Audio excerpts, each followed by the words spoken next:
menggali potensi menulis pada anak. Sebelumnya saya sebagai host dan dari tim Nawi Channel mungkin akan memperkenalkan dulu ya mengenai Nawi Channel. Nawi Channel adalah komunitas belajar yang dibentuk pada tahun 2020 beberapa bulan sebelum masa pandemi di Indonesia ya. Ya, dengan tujuan memberikan kontribusi peningkatan skill, pengetahuan maupun literasi di masyarakat. Bidang-bidang yang ada dalam Nawi Channel antara lain pemberdayaan masyarakat, bidang lingkungan dengan kegiatan sudah pernah dilakukan, optimalisasi dan pemberdayaan masyarakat, kemudian pemberdayaan masyarakat dalam bidang bisnis dengan kegiatan yang sudah dilakukan, diantaranya webinar optimasi penjualan di Tokopedia, webinar optimasi penjualan di Shopee, webinar optimasi Facebook Ads, kemudian juga pernah mengadakan diskusi online ya dengan tema yang sama, yaitu Facebook Ads dan Facebook Business. Kemudian untuk kali ini kita mengadakan acara pemberdayaan masyarakat dalam bidang mungkin lebih kita kenal parenting ya, atau pola pengasuhan anak dengan tema menggali potensi menulis pada anak. Nawi Channel juga akan melakukan peningkatan skill maupun literasi masyarakat dalam bidang lainnya seperti keuangan, mikrokeluarga, keuangan UMKM, marketing, optimasi website, pelatihan menulis anak, literasi pajak, UMKM dan lain-lain. Juga bidang-bidang khusus nantinya akan dilakukan oleh Nawi Channel ya. Misalnya dalam bidang keislaman nanti kita ada tema literasi atau kajian tentang wakaf, sejarah Islam, fikih dan lain-lain. Kemudian Nawi Channel membuka volunteer ya buat teman-teman yang ingin membantu silakan bergabung dengan Nawi Channel. Dan ini kita karena bentuknya komunitas dan non-profit ya. Jadi sifatnya volunteer buat teman-teman yang punya skill, kapasitas, silakan bergabung. Kemudian buat teman-teman yang punya narasumber yang dianggap punya kapasitas untuk berbagi kepada kita semua, silakan diusulkan saja kepada tim Nawi Channel, ya bisa lewat Instagram kami atau lewat website ya, YouTube dan lain-lain ya, atau bisa ke nomor WhatsApp yang kita share dalam kegiatan-kegiatan webinar kita. Kira-kira itu aja perkenalan dari Nawi Channel. Untuk acara hari ini menggali potensi menulis pada anak ya, nanti akan dipandu oleh Miss Elin dengan pembicara 1. Alhamdulillah Bu Dian sudah hadir, Bu pembicara 2 Bu Jihani juga sudah hadir. Dan tanpa berlama-lama lagi, nanti akan saya serahkan ke Bu Elin. Nanti untuk selanjutnya diatur oleh moderator. Terima kasih banyak. Wassalamualaikum warahmatullahi wabarakatuh. Saya serahkan ke Miss Elin. Silakan Bu. Baik, Pak Makmur. Assalamualaikum warahmatullahi wabarakatuh. Para ayah bunda. Kali ini kita bertemu di webinar parenting ya Bapak Ibu, ayah bunda, dengan judul yang sudah dibacakan tadi oleh Pak Makmur, yaitu belajar menulis ya tadi ya Bapak. Saya akan bacakan tentang biodata Bu Dian Onassis selaku pembicara pertama. Bu Dian Onassis ini bernama asli adalah Dian Istiati ya Bu ya. Nama penanya Dian Onassis. Nah ini nama penanya Dian Onassis dan pos emailnya ya Bu ya, itu dianonassis74@gmail.com. Barangkali mau bertukar-tukar nanti, tukar-tukar email silahkan. Dan beliau beralamat rumah di Jalan Elang, Blok A26, Nomor 14, Pamulang, Tangerang Selatan. Bidang keahlian yang dimiliki oleh Bu Dian Onassis adalah menulis dan mentoring. Hobi yang dimilikinya cukup banyak, yaitu membaca, mengajar kelas online, traveling, dan menonton film. Subhanallah gitu ya. Riwayat pekerjaan profesinya, subhanallah, penulis paruh waktu dari tahun 2009 sampai sekarang. Mentor menulis 2015 hingga sekarang. dosen Fakultas Hukum Universitas Sriwijaya Palembang 1997 hingga 2014. Lalu beliau seorang lot admin Bank Danamon tahun 1997. Riwayat pendidikan beliau dan tahun belajarnya adalah ini orang Palembang aslinya. Sekolahnya dari SD SMA di Palembang ya Bu Dian ya. SD Negeri 168 Palembang, lulus tahun 86. Lalu SMP Negeri 10 Palembang, lulus tahun 89. SMA Negeri 6 Palembang, lulus tahun 1992. Subhanallah, ini sekolahnya sampai S3 ya. S1-nya di Fakultas Hukum Unsri, lulus Februari 97, dan S2-nya adalah program pasca sarjana Unsri juga tahun 2003, lulus. S3-nya program doktoral Universitas Brawijaya. Ya, di sini dikatakan hanya sampai gelar kandidat doktor, ya, lulus tahun 2010. Buku-bukunya sepertinya sudah nggak bisa disebutkan nih, banyak sekali ya karya-karyanya, subhanallah. Ya, penghargaan yang pernah diraih juga sudah cukup banyak. Di sini nanti bisa di-share kali ya. Kita bisa share ini bagaimana beliau produktif sekali, Bu Dian Onassis ini. Tidak berpanjang kala, Bapak Ibu, mungkin saya serahkan langsung kepada pembicara pertama, bagaimana kita menggali potensi menulis pada anak. Kepada Ibu Dian Onassis, kami persilahkan Ibu. Silakan. Baik, bismillahirrahmanirrahim. Assalamualaikum warahmatullahi wabarakatuh. Mudah-mudahan suara saya diterima dengan baik. Alhamdulillah, terima kasih kepada komunitas atau apa tadi ya Pak Makmur ya, Nawi Channel yang sudah mengundang saya di sini.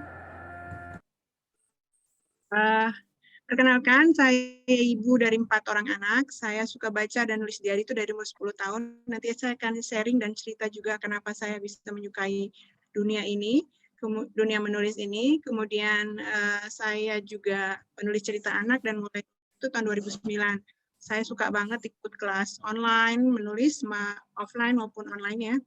Sejauh ini sih saya, sebenarnya kalau Bu Elin bilang saya produktif, saya baru sedikit sebetulnya dibandingin teman-teman yang bareng saya ya, baru 30-an cerita anak. Itu juga kebanyakan dulu malah awal-awalnya saya adalah menulis cerita kisah inspirasi. Jadi sebelum 2009 itu saya senang nulis blog, kemudian nulis kisah-kisah inspirasi gitu. Nah, kegemaran saya itu sebenarnya mengajar. Saya memang sempat kuliah S3 seperti kata Bu Elin, tapi saya tidak selesai.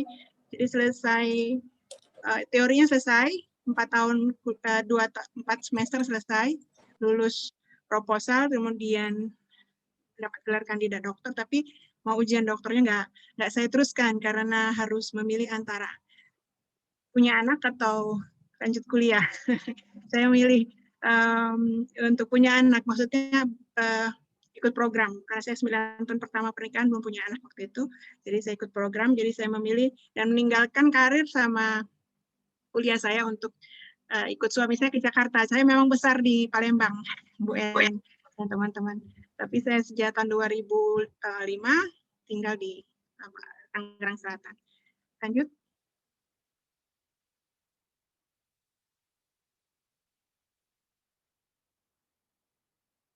Ya. Tema kita hari ini adalah menggali potensi pada anak. Tapi kenapa saya bahasnya justru menjadi cara mendekatkan anak pada literasi. Jadi sebelum nanti kita ngobrol sama narasumber kedua, kita akan bahas dulu gimana sih cara mendekatkan anak pada literasi. Karena prinsipnya sebelum anak bisa menulis, kita akan mengenalkan anak bagaimana cara membaca, bagaimana memahami bacaan. Nah, begitu dia sudah paham bacaan, dia akan mengenal dunia menulis. Jadi kalau misalnya nanti ada anak-anak kita semua ikut presentasi. Ayo. Ya, masih bahasa itu Lydia. Bawanya dulu nak. Ya bocor itu. Alasan utamanya adalah karena menulis adalah bagian. Headset mana? Jadi kita akan mengenali dulu konsep literasi biar mudah bagi orang itu untuk menjembatani anak-anak kepada dunia menulis. Karena sangat mustahil kalau kita meminta atau berharap seorang anak menulis kalau dia nggak mengenal dunia bacaan. Makanya saya sebagai narasumber pertama mencoba menggali potensi menulis anak itu dengan cara mendekatkan anak dulu pada literasi. Jadi kalau sudah kita dekatkan anak pada dunia bacaan, mudah-mudahan kita akan melihat adakah potensi penulis pada diri anak kita. Silakan lanjut, Mas Ilham.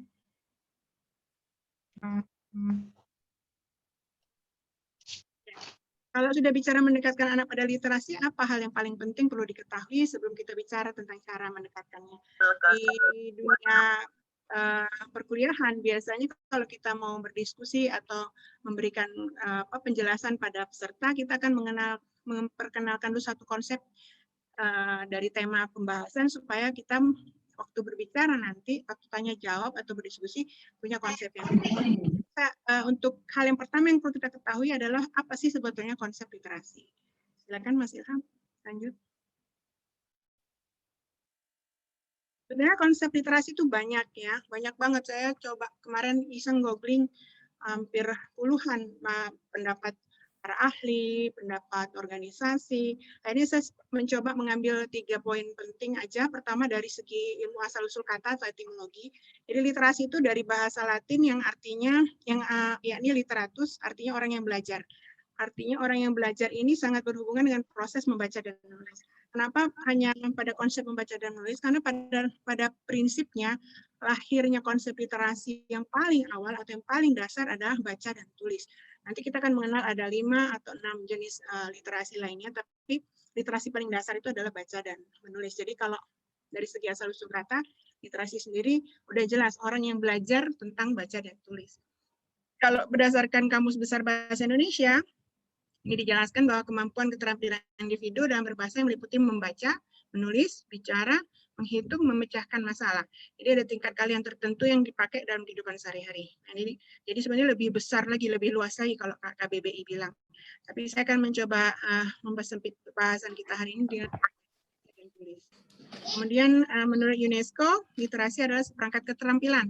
Keterampilan nyata, jadi dia harus bukan cuma wacana, bukan ide, tapi dia kelihatan. Silakan lanjut. Enggak, yang kayak gitu khawatirnya Bang.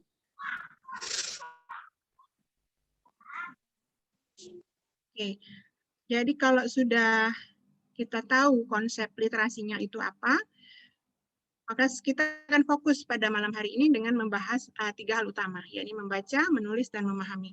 Atau boleh juga kita bolak-balik, jadi misalnya membaca dulu, memahami, baru menulis. Tapi prinsip fondasi dasarnya itu adalah membaca. Apakah dia setelah membaca langsung menulis atau setelah membaca dia memahami baru menulis, itu adalah proses dari si anak sendiri. Jadi 3 fondasi dasar inilah yang perlu kita pahami ketika berproses. Lanjut. Ini sebetulnya cara mendekatkan anak pada literasi ini tidak ada teorinya ya. Maksudnya teman-teman mungkin kalau baca buku atau informasi apapun akan menemukan variasi dari pendekatan literasi pada anak. Tapi yang 4 yang saya kenalkan ini adalah yang kira-kira yang pernah saya lakukan, pernah saya alami, dan saya pernah pelajari juga kepada anak-anak saya ya. Yang pertama kita akan bicara tentang monkey see, monkey do. Ini pepatah luar sana yang nanti kita akan jelaskan detailnya. Yang kedua, kenali karakter anak, kenalkan literasi berbahan cetak, kemudian kenalkan literasi berbahan pencetak atau digital. Jadi ini 4 cara yang menurut saya cukup ampuh untuk mendekat anak pada literasi. Lanjut, Mas.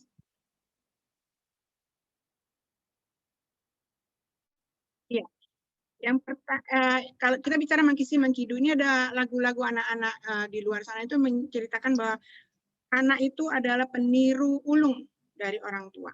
Apapun yang orang tua lakukan, biasanya anak-anak akan menirunya dari sejak matanya melek, istilahnya dari bayi sampai mungkin setelah menikah sekalipun akan tetap meniru apa yang dilakukan orang tuanya. Jadi kalau orang tuanya senang baca, anak-anak akan senang baca. Orang tuanya senang nulis, kemungkinan besar anaknya akan senang nulis. Kalau orang tuanya senang nonton film, bisa jadi anaknya pun akan senang nonton film.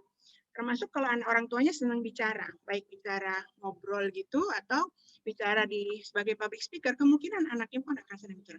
Ini di antaranya ya, saya akan bicara batasi dalam konsep literasi. Kalau teman-teman mau meluaskannya, silahkan. Banyak hal, Monkey Duni bisa juga yang negatif sih, kalau kita senangnya cuma sinetron aja bisa jadi anaknya senangnya cuma sinetron aja nontonnya. Kalau kitanya senangnya olahraga, anaknya mungkin akan senang juga olahraga. Meskipun tidak berarti akan semua anak ya akan meniru ibu atau bapaknya secara langsung, karena karakter atau pola belajar anak-anak kan beda. Nanti kita akan bahas itu. Lanjut, Mas. Ya. Ini cerita tentang orang tua membaca, anak ikut membaca. Saya punya sedikit kisah yang bisa saya sharing. Ibu saya itu kutu buku. Sejak saya melek mata saya itu tahun 75, ibu saya itu sudah ibu saya itu sudah pegang buku. Jadi kalau dia udah selesai ngurus kami, dia akan ke kamar tuh baca buku. Jadi kalau saya pulang sekolah, saya cari ibu saya di kamar, dia pasti lagi baca buku. Saking sukanya dia membaca, dia punya perpustakaan mini sendiri.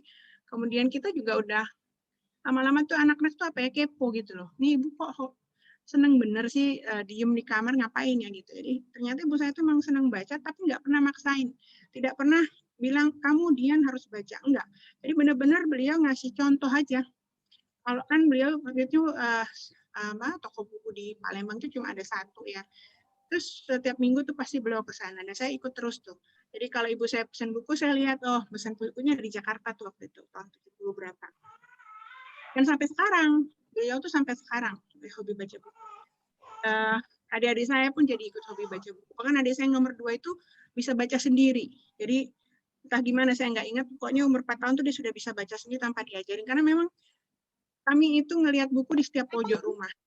Jadi memang kalau teman-teman sekalian pengen, kok anakku nggak mau baca, ya nggak suka baca, kita bisa koreksi mungkin bisa jadi karakter anaknya yang bukan lisan, bukan auditori misalnya, tapi mungkin anaknya memang bukan visual, tapi anaknya auditori gitu. Jadi mungkin nggak terlalu interest dengan bacaan, bisa juga sih.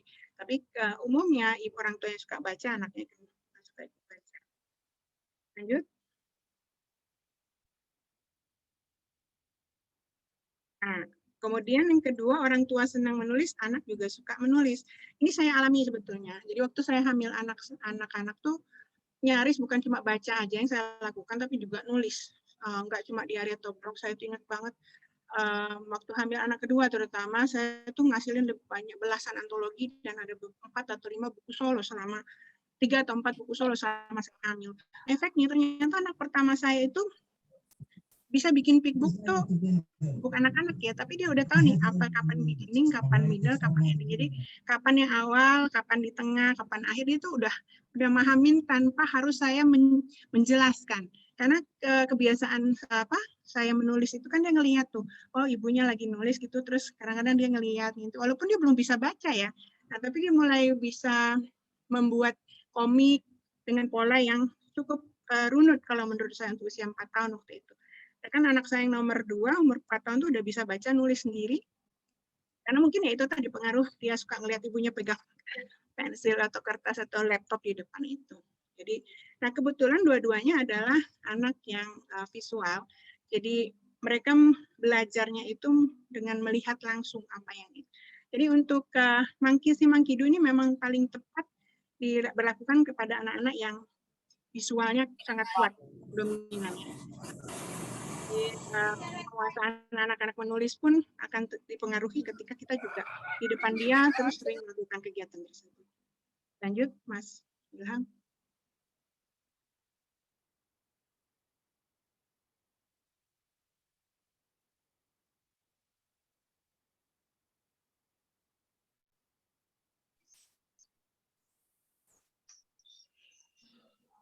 Silakan Bu Dian. Ya? Ini nggak muncul di saya slide-nya, slide ketiga selanjutnya ya. Oh, sudah, bentar. Oke, ini. Oh, ada tirainya, sorry. Oke. Ini yang keempat ya, atau yang Saya belum, kayaknya ada satu lagi deh sebelum ini. Jadi baca, tulis, kan sebelumnya Mas. Sebelumnya.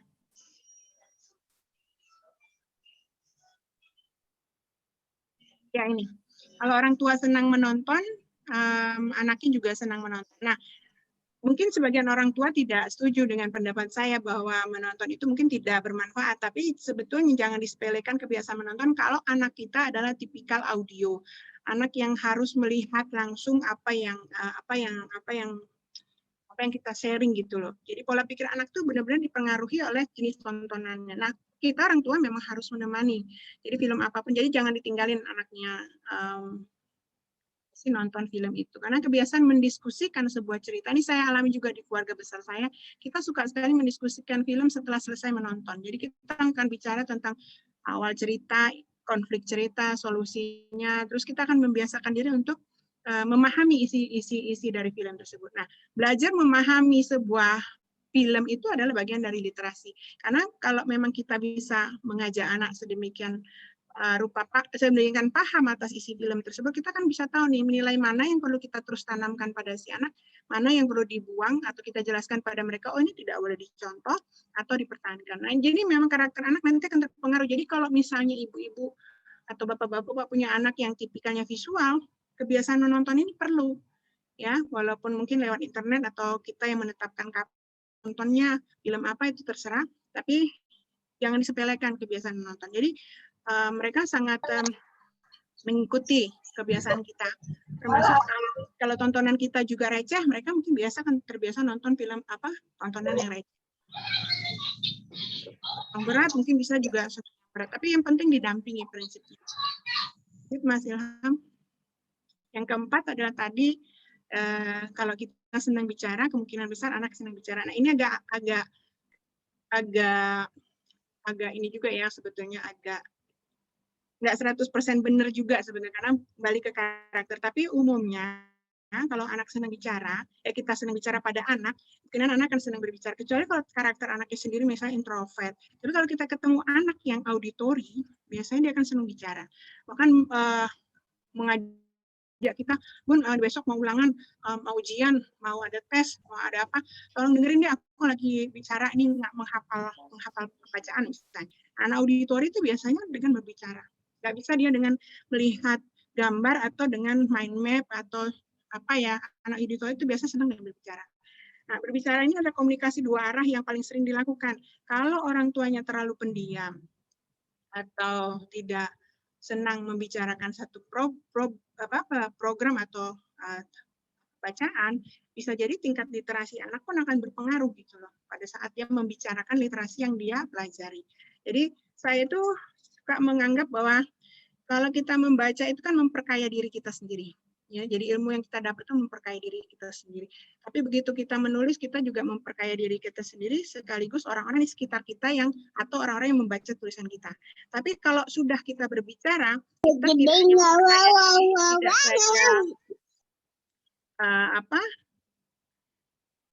tidak saja orang sekitar kita, tapi juga kita memahami apa yang kita baca dan tulis, kemudian kita jadi mengingat apa yang kita baca dan kita tulis karena kita memahaminya, lalu kita bicarakan. Jadi kalau misalnya teman-teman ketemu orang yang kalau ngomong suka nggak nyambung, bisa jadi literasinya rendah gitu loh, ya, seperti itu. Lanjut, Mas Ilham. Nah ini cukup menarik ya teman-teman sekalian. Waktu kita mau deketin anak, ini cara kedua ya, begitu kita mau ngedeketin anak dengan literasi, kita harus kenali dulu karakter anak. Ternyata kita tidak bisa memaksakan satu cara ke satu anak yang punya cara belajar atau cara menyerap literasinya beda. Misalnya contoh anak visual. Anak visual itu mudah mengingat detail huruf, angka, dia lebih senang belajar dengan melihat benda itu gitu loh. Melihat tulisannya, melihat. Saya termasuk tipikal yang agak dominan masalah ini, karena kalau saya sudah belajar, saya pasti bikin mind map, saya akan bikin poin-poin, akan bikin table. Nah, ini tipikal ini. Nah, saya biasanya anak visual akan tertarik pada buku bergambar. buku yang berilustrasi, pada foto, televisi, maupun video. Nah, kalau udah tahu karakter anak kita adalah visual, maka cara mendekatkan literasinya adalah kita bisa baca buku yang banyak gambarnya, kalau anak-anaknya masih kecil ya, atau udah SMP sekalipun, mereka mungkin lebih cenderung suka komik daripada buku yang full tulisan. Kemudian kita bisa menyetelkan film atau video yang terkait dengan tema yang pengen kita kenalkan sama anak. Sudah itu kita juga bisa menjelaskan literasi dengan menggambar. Jadi waktu kita ngobrol sama anak kita siapkan kertas putih gitu atau kertas apapun. Jadi sambil jelasin, sambil ngobrol, sambil apapun, kita membuat tulisan, grafik atau gambar di atas kertas. Anak saya yang nomor 2, kebetulan karakternya sangat visual. Kalau saya marah, terus saya ngomel gitu, itu nggak nyampe ke dia, karena dia bukan anak auditori. Tapi kalau saya marah, kemudian saya ambil kertas, saya dudukkan dia, terus saya bilang, ini kenapa saya marah sama kamu? Jadi saya bikin mind map gini, pakai gambar, pakai poin-poin, nanti dia akan lihat, terus paham. Oh, bundanya marah karena begini. Nah ini anak saya yang nomor 2. Kebetulan dia juga gifted, jadi nggak bisa saya ngomel pakai mulut gitu loh. Jadi saya harus pakai gerakan, gambar atau ilustrasi. Nah sebaliknya anak auditori dia menangkap informasi itu dengan mendengar. Jadi dia biasanya sangat fokus ya. Informasi yang didapat itu dengan cara diucapkan. Nah biasanya kalau ngapal, besok mau ujian nih misalnya ya, malam-malam tuh ngapal tuh sambil ngomong. Jadi kalau ketemu anak-anak yang menghafal atau belajar atau bikin naskah bikin apapun sambil mulutnya ikut ngomong, biasanya anaknya ada tipikal anak auditori. Ya, dia kalau kita perintahkan secara lisan itu paham. Nah, enaknya anak auditori ini. Daripada kita kasih kertas, ini petunjuk buat besok. Kita kasih kertas tuh, itu belum tentu dia paham. Jadi kalau kita bilang, ingat ya besok 1, 2, 3, tapi dengan kalimat. Biasanya anaknya. Nah, kalau kita tahu anak kita, oh tipikalnya auditori nih, kenal ini gimana? Pakai membaca bukunya nyaring. Atau istilah kalau sekarang tuh read aloud. Ya, read aloud. Read aloud juga minimalis gambarnya nggak masalah. Karena anak auditori itu fokus pada suara yang kita keluarkan. Intonasi yang kita keluarkan, mereka fokus pada itu.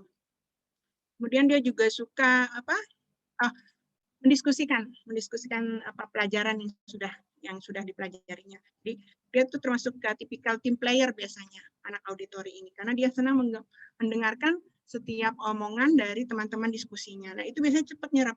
Kalau teman-teman ngelihat anaknya nggak suka belajar lewat buku, terus bilang Bunda, ayah bacain dong, atau Bunda, ayah kita ngobrolin tema ini dong. Nah, terus dia dengerin omongan kita, berarti dia tipikalnya auditori. Jadi jangan marah kalau anak tuh kemudian nggak mau baca buku gitu loh.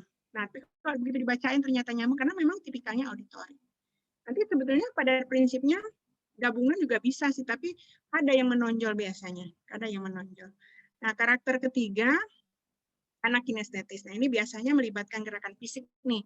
Kalau dia belajar, baca, bisa jadi cara dia baca sambil jalan, atau dia dengerin sekolah itu biasanya nggak tenang, nggak bisa 10 menit duduk tenang. Terus kalau lihat penjelasan dari kita itu, misalnya kita jelasin tentang air, dia kepengen menyentuh air itu. Kita bicara tentang udara, dia akan pengen tahu udara itu kayak apa. Jadi dia pengen badannya, fisiknya itu terlibat dalam literasi itu, dalam mempelajari literasi. Jadi senang menyentuh. Jadi kalau teman-teman atau mungkin di antara teman-teman sekalian ada yang guru misalnya, ada anaknya itu setiap dijelasin pegang benda yang dijelasin gurunya, jangan heran karena mungkin bisa jadi dia anak kinestetis. Jadi dia senangnya itu dengan bergerak dan sering menggunakan isyarat tubuh ya. Kalau dia geleng, tidak mau atau apa, dia bukan karena dia bisu atau apa, tapi senang melibatkan fisiknya. Nah, kalau udah ketemu anaknya model begini, gimana cara dekatin dia ke dunia literasi? Nah, yang paling dominan tuh bermain peran. Jadi kalau kita sudah baca satu buku, dia terlihat tidak tertarik, nah kita libatkan dia ke dalam buku tersebut menjadi salah satu peran dalam cerita atau buku yang kita baca. Atau kalau memang kebetulan objek dari yang kita baca itu ada di rumah, benda itu kita bawa biar dia sentuh gitu loh. Nah, jadi sambil belajar dia megangin, misalnya bonekanya disentuh sama dia. Jadi anak kinetetis tuh biasanya cenderung gitu, dan jangan heran kalau dia dengerin cerita kita pun sambil bergerak kiri kanan. Bukan berarti dia nggak fokus, tapi memang tubuhnya harus dilibatkan. Lanjut, Mas Ilham.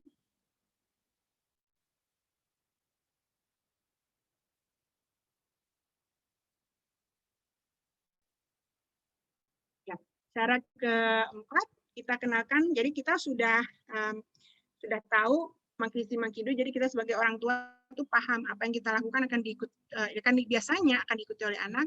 Kemudian kita mengenali karakter anak, dan sekarang kita akan bahas tentang bagaimana mengenalkan anak pada literasi yang berbahan cetak. Nah, ini kalau generasi sebelum literasi digital pasti lebih mudah mengenalkan literasi berbahan cetak karena gangguan atau distraksi dari literasinya sendiri belum sebanyak yang digital sekarang ya. Kalau nanti kita akan masuk ke literasi digital, tapi pada prinsipnya basically mengenalkan anak pada literasi itu harus berbahan cetak dulu. Jadi setelah kita kenalkan setelah tahu cara mendekati anak itu karena berdasarkan karakternya, baru kita kenalkan beragam buku. Nah, ini teman-teman bisa pelajari di website tentang bacaan anak ya. Jadi kalau misalnya dia usia 5 tahun, buku jenis apa sih yang pas? Kemudian kalau dia memang suka baca banget, usianya 7 tahun, tapi dia suka banget baca, bacaan apa yang pas? Nah, itu kita orang tua juga harus tahu ya, jenis buku yang dikenalkan, kemudian sesuaikan dengan tingkat keterbacaannya. Kalau dia memang kutu buku, jangan dipaksa dia untuk baca lagi buku-buku yang menurut dia buku anak-anak ya. Nah, kalau dia usia 10 tahun tapi minatnya masih minim tentang literasi, jangan segan-segan untuk mengenalkan dia pada literasi buku cetak atau pickbook ya. Itu ilustrasi book atau pictorial book. Jadi kalau teman-teman ada anak umur 10 tahun masih baca pickbook, jangan dimarahin, jangan dibilang, ih baca buku anak kecil, jangan, karena setiap buku itu disesuaikan dengan tingkat keterbacaan anak. Jadi kalau memang dia termasuk slow learner dalam membaca, ya kita kasih kesempatan dia baca yang memudahkan. Karena prinsipnya basically mengenalkan literasi itu harus enjoy anaknya. Jadi setelah jenis buku dikenalkan, sesuaikan dengan tingkat kebacaan, kemudian kita ajak anak memahami isi buku. Nah, memahami isi buku ini kita bisa detail ya. Ibu-ibu yang sabar itu biasanya udah selesai baca, terus nanya, ini tadi tentang apa ya? Tokohnya siapa? Menurut kamu ceritanya bagaimana? Nah, ini poin yang paling penting. Jadi kalau sudah bacain buku, minta tolong ibu-ibu, bapak-bapak sekalian untuk meminta anaknya mengulang atau minimal ada tanya jawab yang, tapi yang bukan tanya jawab yang iya atau tidak ya, tanya jawab yang mengarahkan pada dia untuk berbicara tentang buku yang kita baca tadi. Nah, kalau berbahan cetak kan bisa disentuh, bisa dilihat gambarnya, aromanya juga bisa ngerasa aroma bukunya gitu kan. Jadi pada saat itu akan tumbuh minat pada si anak untuk membaca, kemudian mungkin bisa jadi dia kan pengen tahu, pengen menulis juga, atau cerita yang tadi didengar sama Bunda pengen ditulis ulang sama dia, biarin aja, nggak apa-apa. Menulis ulang itu adalah salah satu proses menuju anak menyukai dunia menulis ya.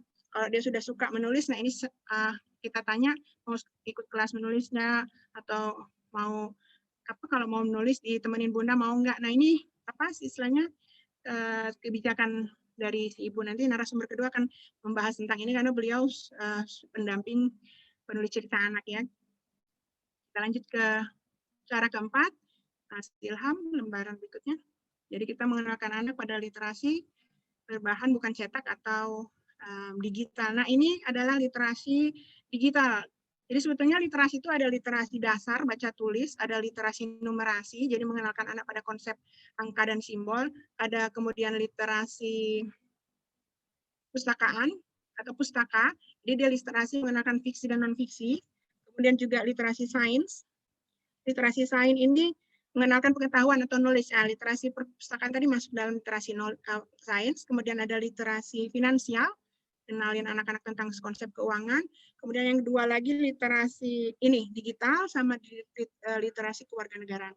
Nah, literasi digital inilah yang sekarang kita alami, mungkin boomingnya tahun 90-an sampai sekarang ya. Jadi literasi digital ini kemampuan si anak untuk kemampuan kita untuk mengenal bacaan, tulisan, tapi memanfaatkan teknologi. informatika, informasi, dan komunikasi. Jadi bedanya kalau digital ini seperti sekarang ini, kita cuma bisa melihat tulisannya tanpa memegang bukunya gitu, memegang bahan bacaannya.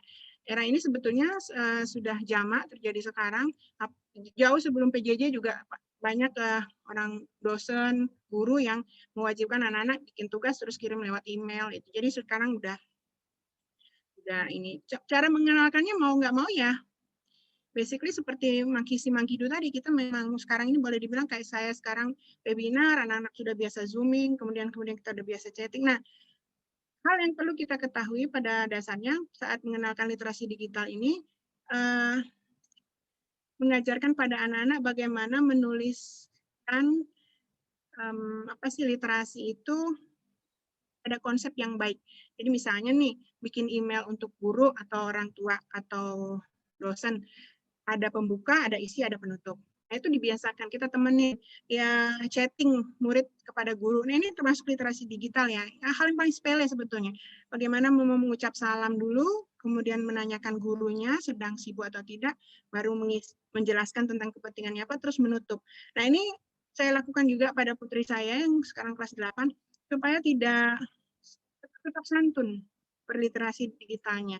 Karena kebanyakan sekarang kalau kita nggak kita ajarin dengan baik, cenderung itu tadi ya, apa itu tanda P gitu loh. Apa sih kalau say hi gitu. Jadi nggak kelihatan bahwa anak ini nggak melek digital, nggak melek literasi digital. Jadi kita harus temenin terus. Saya tuh sama anak-anak terus gitu. Termasuk kalau buat tugas harus ada sumber, ya, harus menjelaskan sumbernya, kemudian dari mana gambar diambil. Terus saya ajarin literasi digital. Memang sedikit ribet, tapi percayalah, insya Allah anak-anak tuh akan ingat terus tuh.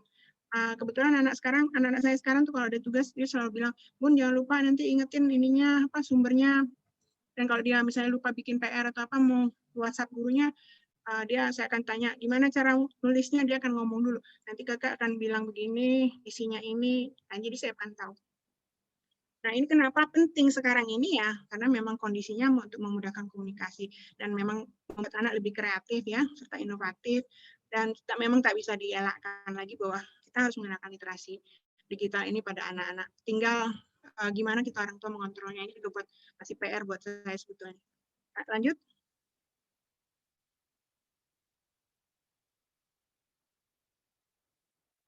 Oke, jadi dari obrolan saya dari awal dan akhir, inilah simpulan sederhananya bagaimana cara saya mendekatkan literasi pada anak. Jadi yang pertama, kita sebagai orang tua harus tahu dulu konsep literasinya yang paling sederhana itu apa, kemudian kita cari cara mengenalkan literasinya.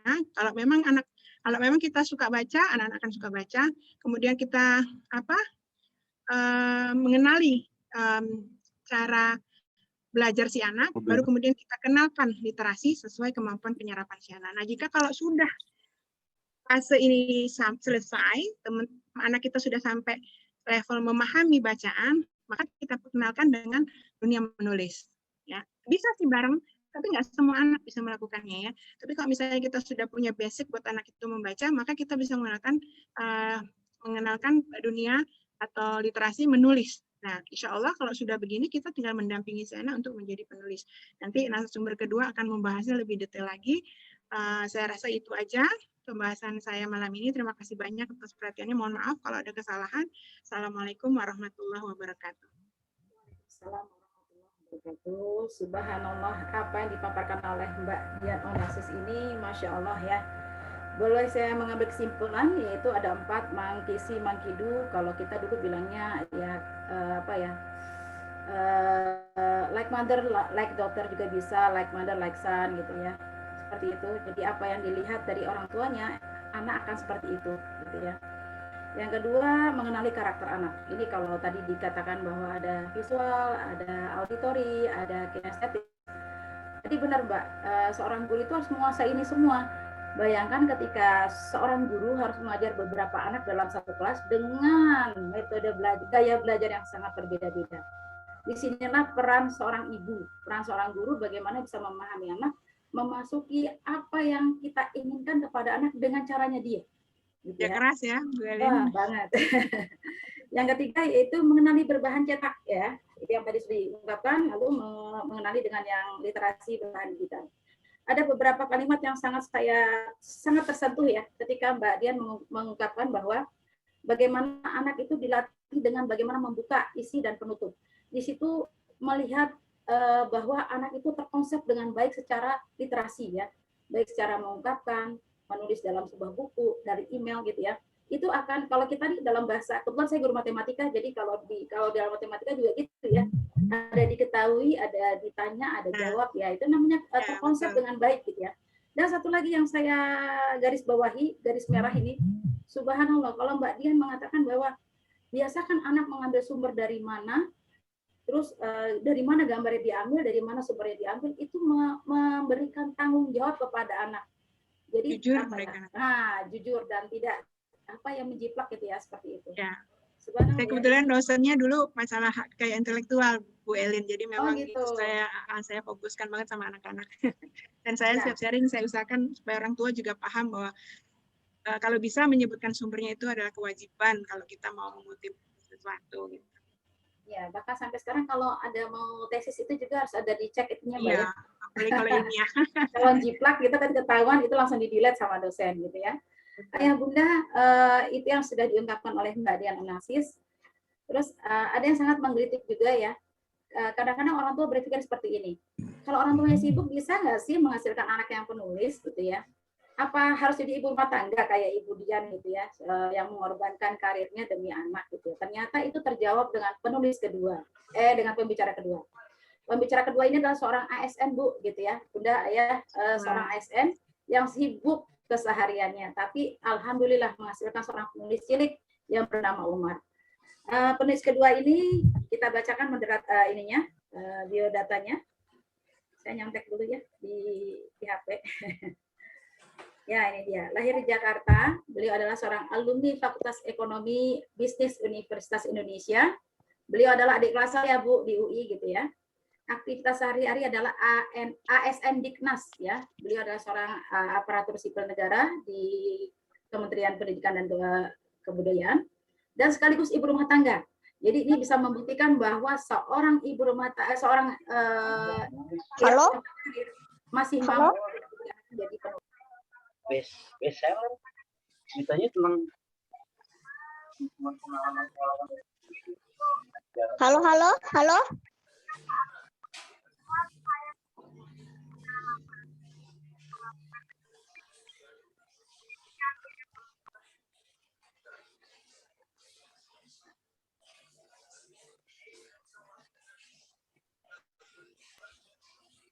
Ya, kepada Bu Jihani yang akan memaparkan bagaimana mendampingi anak menulis buku, kami persilakan. Assalamualaikum warahmatullahi wabarakatuh. Waalaikumsalam warahmatullahi wabarakatuh. Waalaikumsalam. Atas kesempatan yang diberikan kepada saya dari Nawi Channel, kemudian juga Bu Elin yang memberikan waktu pada saya untuk berbagi tentang bagaimana sih kita menggali potensi menulis pada anak. Kalau boleh, saya ingin menyapa dulu ya ayah bunda yang hadir malam ini. Dari mana saja ya? Ada yang dari luar Jakarta mungkin? Tadi saya lihat ada yang dari Bekasi. Oh iya. Dari Lampung. Dari Lampung.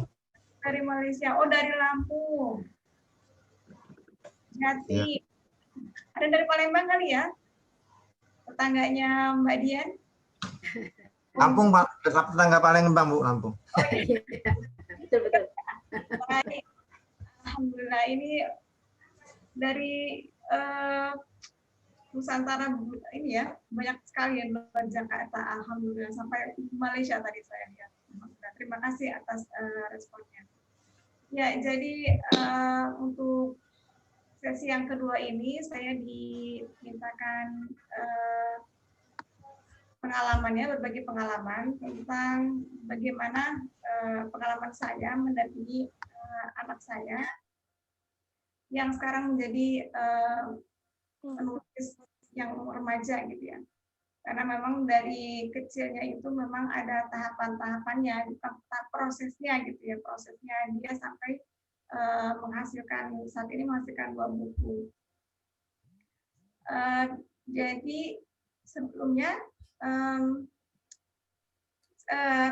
yang saya sampaikan ini gitu ya, pengalaman saya ini mungkin tidak bisa 100% diterapkan di anak-anak ayah bunda gitu, karena kan anak itu unik ya, setiap anak tuh karakternya unik, nggak ada anak itu yang sama gitu.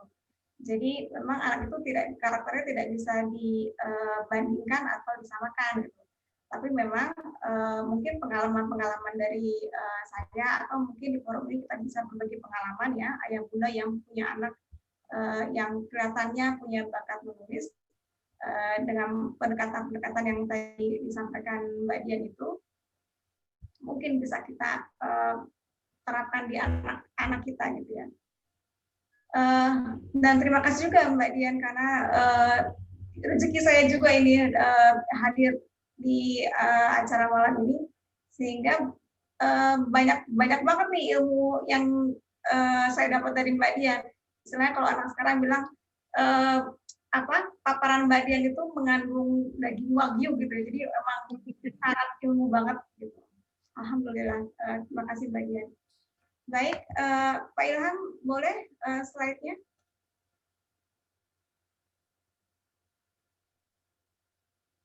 Ya, ini tadi sudah dibacakan ya oleh Miss Elin.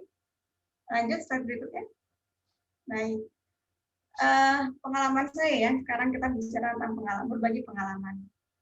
Nah, jadi kita sebagai orang tua itu kan punya kewajiban ya, punya tugas gitu, tanggung jawab kita untuk menyiapkan anak-anak kita ini sehingga nanti membekali anak kita ini dengan segala macam kemampuan yang bisa membuat dia survive, yang bisa membuat dia itu bertahan gitu di masa depannya dia. Kadang-kadang kita berpikirnya orang tua akademis nih gitu, kemampuan akademis yang harus dikejar gitu. Yang mungkin kita melihatnya kemampuan akademis itu lebih menjanjikan anak untuk bisa jadi mendapatkan profesi yang mungkin prestis lah gitu ya di masyarakat, entah jadi dokter, entah jadi guru, jadi apa gitu. Padahal kesuksesan itu nggak selamanya bergantung dari kemampuan akademis. Banyak kita lihat sekitar kita gitu ya, orang-orang yang sukses itu akademisnya biasa-biasa saja gitu. Tapi mereka punya skill-skill lain gitu ya di luar akademis yang membuat mereka sukses gitu, survive gitu ya. Salah satu skill yang saat ini juga dibutuhkan gitu ya, itu adalah menulis gitu. Tadi itu yang disampaikan Mbak Dian, ilmunya bagaimana mengenali anak gitu ya, bagaimana karakter anak, kemudian kita mendekati dengan karakter anak itu untuk bisa dekat dengan literasi itu, subhanallah ilmu yang buat saya juga menambah gitu, menambah pengetahuan buat saya. Jadi sekarang ingin berbagi ya pengalaman saya dengan umat. Karena tadi itu basicnya karena saya dan suami berpikirnya kita harus bekali anak kita ini dengan skill di luar akademis gitu ya. Jadi apa nih gitu ya, bakat dia, apa nih potensi dari dia yang bisa kita kembangkan gitu ya, sehingga ini bisa dia gunakan gitu, bisa jadi bekalan buat dia untuk kehidupannya di masa depan. Nah, mulailah kita tuh mencari-cari gitu, kira-kira dia tuh sebenarnya apa sih anak ini gitu ya, dari yang aktivitas fisik atau yang non fisik gitu ya. Nah, dulu kita ikutkan dia gitu, arahin dia itu dengan kegiatan-kegiatan macam-macam nih, misalnya pencak silat gitu, kemudian kita lesin renang, kemudian pernah juga itu les sepak bola gitu ya. Nah, dari banyak sebenarnya masih ada lagi. Tapi dari sekian banyak aktivitas itu ya yang kita ajak dia untuk kita ikutkan itu, yang paling dia senang itu buku gitu. Yang paling senang itu kalau jalan gitu ya, itu misalnya jalan ke mall lah gitu ya. Itu jarang gitu ya, bahkan nggak pernah saya nggak pernah tuh minta ke toko mainan, selalu ngajaknya ke toko buku. Jadi toko buku selalu yang jadi tempat yang paling dia suka. Berikutnya Pak Ilham. Ya, memang saya dan suami itu sebenarnya memang suka baca, suka nulis juga gitu. Nah, waktu usia dia TK ya, 4-5 tahun itu belum bisa baca tulis. Tapi tadi itu karena dia senang toko buku, dia lihat buku yang bergambar, kok tadi Mbak Dian cerita, emang bergambar yang menarik buat anak-anak bergambar, gitu ya. Ya apa? Ya kita belilah gitu. Jadi waktu itu dia senangnya awal itu ensiklopedia dinosaurus lah gitu ya. Jadi kita belikan satu set itu. Nah, belum bisa baca tuh, tapi dia seneng gitu. Itu buku dia jejer gitu ya. Terus dia buka-buka bukunya, kemudian kadang-kadang dia ketawa gitu ya. Kemudian kadang-kadang dia juga dia menceritakan apa yang dia lihat gitu ya. Karena dia belum bisa baca, tapi dia sering menceritakan menurut dia buku itu ceritanya tentang apa sih gitu ya. Seperti itu. Kemudian dan selain ensiklopedia itu, ya ada lagi buku-buku lain yang kita berikan gitu ya. Utama sih karena dia masih usia TK gitu ya, yang cerita-cerita bergambar. Nah, kemudian SD itu kelas 2 dia sudah bisa baca. Nah, kalau kelas 2 itu dia udah mulai ini sering-sering nulis gitu ya, bukan nulis cerita, cuman apa yang suka dia, bisa gini, di kelasnya itu kan dia punya teman banyak gitu ya, banyak. Nah, itu nama-nama temennya itu dia tulis gitu ya, terus dia berimajinasi bahwa mereka semua sekelas ulangan gitu ya. Kemudian nanti ulangan hasil nilai teman-teman itu ditulis sama dia. A dapat 8, yang B dapat 9, gitu sering gitu. Atau mungkin apa ya, kejadian-kejadian hari itu gitu ya, dia suka menulis juga tuh, kalau waktu itu belum banyak ya, belum yakin dituliskan. Nah, yang hal lain yang saya amati dari dia ketika usia sekolah dasar kelas 2 itu 2 atau 3 SD itu, dia memang lebih Umar itu lebih mudah mengungkapkan perasaannya dengan tulisan. Memang anak ini nggak susah marah ya, maksudnya nggak bisa marah gitu. Jadi sama adiknya pun juga tuh kalau kesel ya paling cuma ya gitu, nggak sampai dia marah gitu ya, mukul atau dia ngomel aja tuh nggak pernah. Tapi dia biasa menulis gitu, ditulis tuh.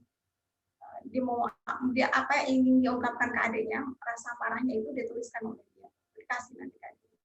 Atau kami pun juga begitu. Kalau ada satu hal yang dia apa ya kurang setuju dengan kami sebagai orang tua, kadang dia nggak cerita gitu, nggak mengungkapkan ke kita, tapi dia tuliskan, nanti kasih surat gitu ya, terus dikasih ke saya gitu misalnya. Itu SD ya. Dan ya misalnya apa contohnya lagi ketika suami saya pernah sakit, masuk rumah sakit. Ya karena mereka masih anak-anak masih SD itu kan belum boleh jenguk ya.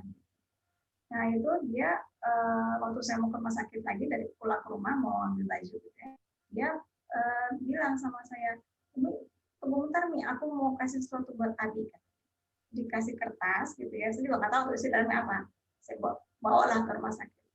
Di rumah sakit saya cerita, kasih ke suami, ini dari abang dari rumah. Ya kan tuh ditulis di situ dia, get well soon ya Bi, I love you Abi. Itu setelah baca itu tuh udah itu sukses membuat Abinya berkaca-kaca dan pengen segera sembuh gitu, karena apa saking senengnya gitu ya dapat ungkapan bahwa anaknya itu kangen sama dia, anaknya itu sayang sama dia gitu, dan pengen Abi bisa sembuh. Terusnya Pak Ilham.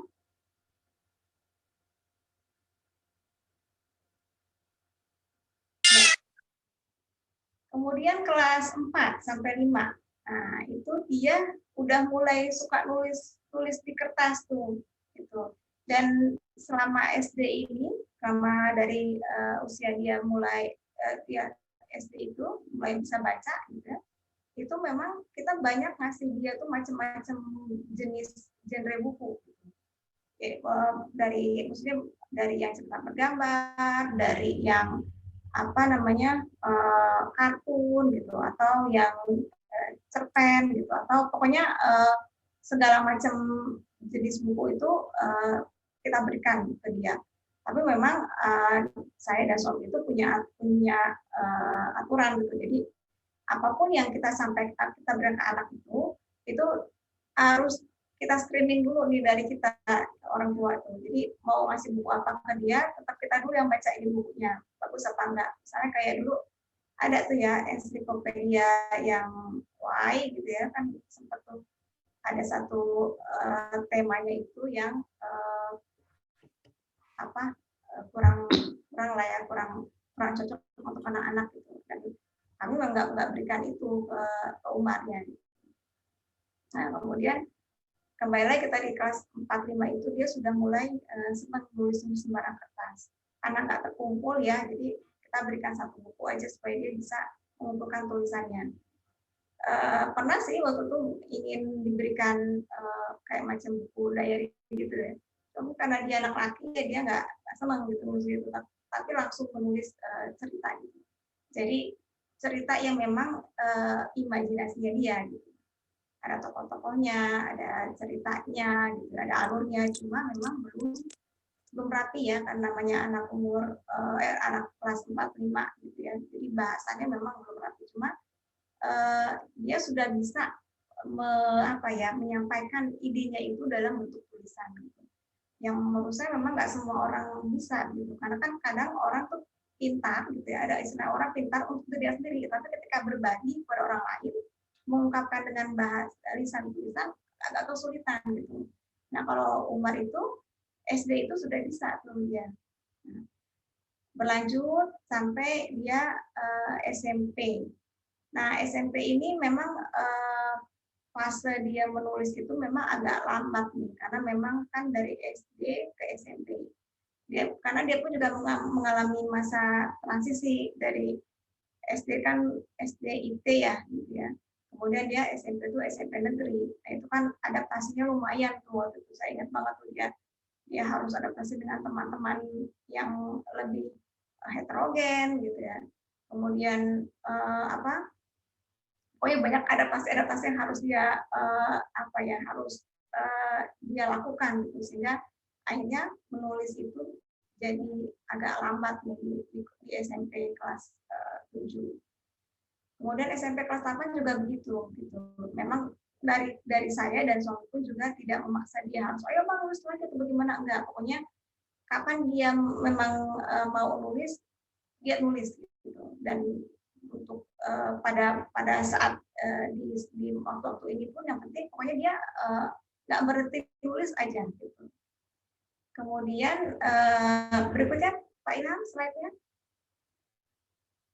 Nah, kelas 3 SMP itu mau SMA ya, kita ikutkan di kegiatan pelatihan menulis sambu, satu siswa satu buku gitu. Nah di pelatihan inilah baru kami pikir dia sudah siap ya untuk dilatih bagaimana sih bikin satu cerita itu bukan sekedar cerita tapi jadi buku gitu, jadi naskah buku. Nah di pelatihan inilah dia diberikan dapat ilmunya tuh bikin outline gitu. Kemudian alur cerita itu apa sih, tokoh itu apa sih, macam-macam lah gitu. Jadi udah dapat ilmunya nih di kelas lewat pelatihan sesambu itu. Dan MD pelatihan itu 2 hari. Dan ini pelatihan offline sebelum pandemi. Jadi ingat itu bulan Desember. Setelah itu udah pandemi, udah pelatihan itu udah online semua gitu ya.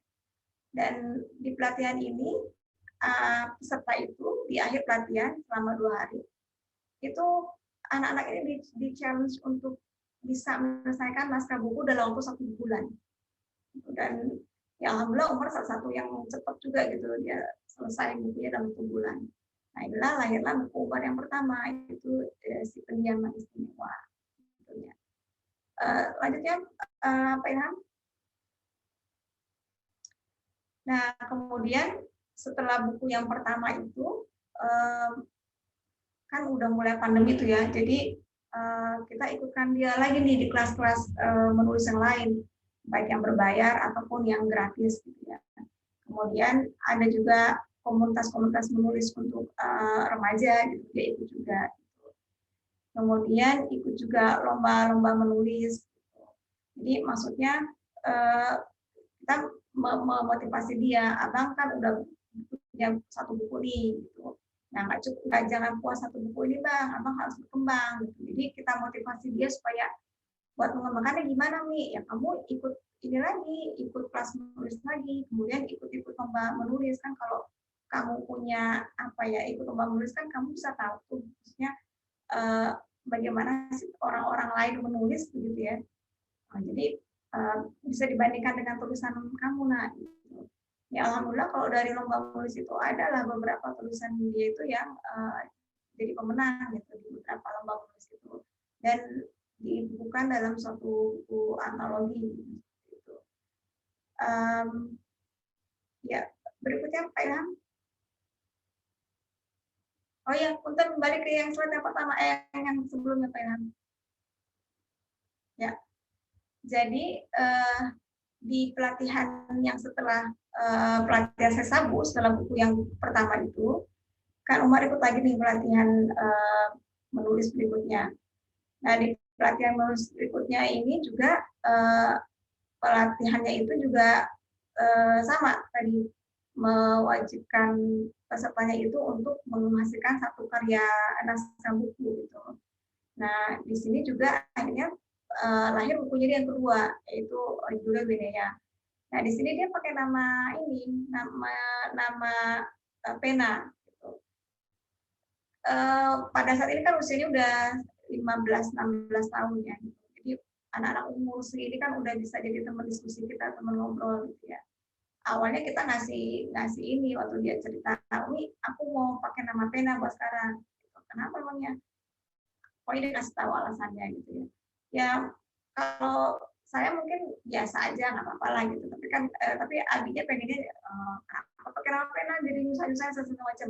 Cuma kalau menurut saya kalau dia menurut dia itu apa selama alasannya juga masih bisa diterima, kemudian juga kemudian Umar ini modelnya kalau ilmu yang didapat gitu ya dia ingin dipraktekin juga sama dia. Gitu. Jadi dia dapat ilmunya pakai nama pena, gitu. Udah coba pakai nama pena. Jadi di buku kedua ini dia pakai nama pena tuh. Jadi bukan nama Umar Abdul Aziz. Ya, berikutnya Pak Ilham. Nah, selain buku, menulis buku, Umar juga pernah tuh menulis artikel tentang pembelajaran jarak jauh. Opini siswa tentang pembelajaran jarak jauh. Ini dimuat di webnya LPMP DKI Jakarta. Dan ini juga satunya artikel tentang pembelajaran jarak jauh yang ditulis oleh siswa opininya. Karena memang waktu itu ya untuk awal pandemi itu jarang ada siswa itu yang menuliskan pendapatnya dia tentang selama dia belajar jarak jauh. Dan ini cukup menarik perhatian juga karena dalam waktu beberapa bulan itu yang baca viewers itu lumayan juga gitu. Nah, kalau fokus dalam pendampingan menulis ya, gitu ya. Yang pasti, yang pertama sih menurut saya, selain anak itu kita banyak berikan ragam buku bacaan gitu ya, yang membuat bertambah wawasannya dia. Jadi seperti Mbak Dian sampaikan bahwa kalau anak senang baca biasanya dia akan lebih senang dia akan senang menulis juga gitu. Jadi semakin banyak baca dibaca insya Allah juga semakin besar tuh keinginan dia untuk menulis gitu. Tapi harus diingat juga gitu jangan sampai gitu ya kita biarkan anak ini menulis saja gitu tapi nggak punya sesuatu yang value yang memang dia pegang banget gitu sehingga menjadi dasar dia ketika dia menulis gitu. Jangan sampai anak kita itu menulis tapi karena nggak punya value ya nggak punya dasar nggak kuat tertanam di dia itu Akhirnya ketika menulis yang mulai nulis random aja gitu, apa aja ditulisin, nggak ada batas-batasan yang mana sih yang boleh, mana yang enggak, ya tadi disampaikan, nggak literat jadinya gitu anak itu. Jadi kalau di saya sama suami itu dari awal sekali gitu ya, itu value karena kami Muslim ya, nilai-nilai Islam yang universal, yang saya yakin kalau universal kan semua agama apapun pasti sama nilainya gitu, pasti menganggap itu hal yang baik. Dan juga budaya kita, gitu, budaya ketimuran gitu ya. Karena kami kan juga memberikan dia bacaan buku-buku yang bukan buku berbahasa Indonesia. Ada juga ketika di SMP itu kami memberikan dia bacaan buku import ya dari luar bahasa Inggris gitu ya. Kemudian pasti di situ juga ada budaya-budaya yang budaya-budaya sana gitu yang ada di dalam buku itu. Nah kita juga karena tadi saya bilang kami screening dulu tuh, baca dulu tuh buku sebelum anak baca, kita baca dulu. Terus disampaikan juga, diajak ngomong juga, Bang, ingat nih buku ini ada baik ada buruknya. Gitu. Yang baik-baik kamu ambil, tapi yang buruk-buruknya misalnya budaya itu abang nggak boleh ambil gitu. Kayak gini Bang gitu. Karena budaya mereka bukan budaya kita. Gitu. Lebih lagi katakanlah yang apalagi yang tidak sesuai dengan nilai agama kita. Kemudian yang kedua, kita jaga ritme dan semangatnya dalam menulis. Kadang-kadang Umar juga ini ya, maksudnya mungkin dia bosan gitu ya. Ada karena dia macet lah menulisnya. Gitu. Nah, itu memang perlu semangatin lagi tuh. Kalau dia bosan ya udah, kalau misalnya dia pengen nggak nulis dulu gitu, istirahat dulu ya nggak apa-apa. Ada kala juga kita mengajukan ada istirahat gitu. Misalnya kalau mau ujian gitu, udah Bang, ini mau ujian nih, Abang kalau ada yang mau ditulis selesaikan sebelum ujian. Pokoknya ujian sebelum ujian kita udah start belajar nih buat ujian. Gitu. Tapi kalau lagi dia semangatnya tuh kadang-kadang ya kita udah siap-siap diganggu juga nih jam 11 malam dia japri gitu ya. Japri kirim kirim tulisan dia, Umi baca deh nih, aku habis nulis gini gitu. Itu kalau lagi semangatnya. Kemudian kalau anak udah usia ini ya, usia remaja gitu ya, kayak misalnya sekarang itu juga 17 tahun, itu udah bisa jadi teman diskusi tuh. Jadi di pelatihan-pelatihan menulis yang diikuti kan ada tuh ilmu-ilmunya tentang kalau menulis itu pun misalnya kita menulis cerita yang background-nya sejarah gitu ya, berarti kita juga riset tuh gitu sejarahnya kayak gimana gitu, peristiwanya seperti apa, jangan sampai buku kita itu berlatar belakang sejarah tapi juga sejarahnya nggak tepat gitu ya dengan settingan sejarah yang seharusnya gitu, yang secara ilmiahnya. Nah di buku Umar yang Winea itu dia riset tuh tentang, kan di situ misalnya ada kecelakaan pesawat terbang yang akhirnya menewaskan bapak salah satu tokohnya itu. Nah dia itu juga sama itu karena dia dapat ilmunya dari pelatihan itu gitu ya, bahwa apa yang kita tulis itu harus punya nilai ilmiahnya gitu. Dia riset itu ada nggak tuh kecelakaan pesawat yang penyebabnya ini itu beneran gitu. Dia cari di YouTube, dia cari di channel National Geographic gitu, dia pokoknya macam-macam lah gitu. Jadi menulis itu memang ada dasarnya. Kemudian yang terakhir juga kita sering berikan dia masukan gitu ya. Jadi dia untuk buku yang ketiga ini kan dia bikin survei itu, katanya mau bikin buku yang tema fantasi. Nah, jadi dia survei apa sih orang itu senang cerita yang tema fantasi yang kayak apa, tokohnya kayak gimana. Dia surveinya itu didiskusikan dengan kami. Gitu. Jadi intinya ketika dia sudah anak ini udah mulai menemukan gitu ya, menemukan bahwa dia memang suka menulis gitu ya, udah menulis satu naskah buku gitu ya, ini kita lebih banyak diskusi dengan dia gitu. Ini masuk akal enggak itu ceritanya, kemudian tokohnya bagaimana, terus untuk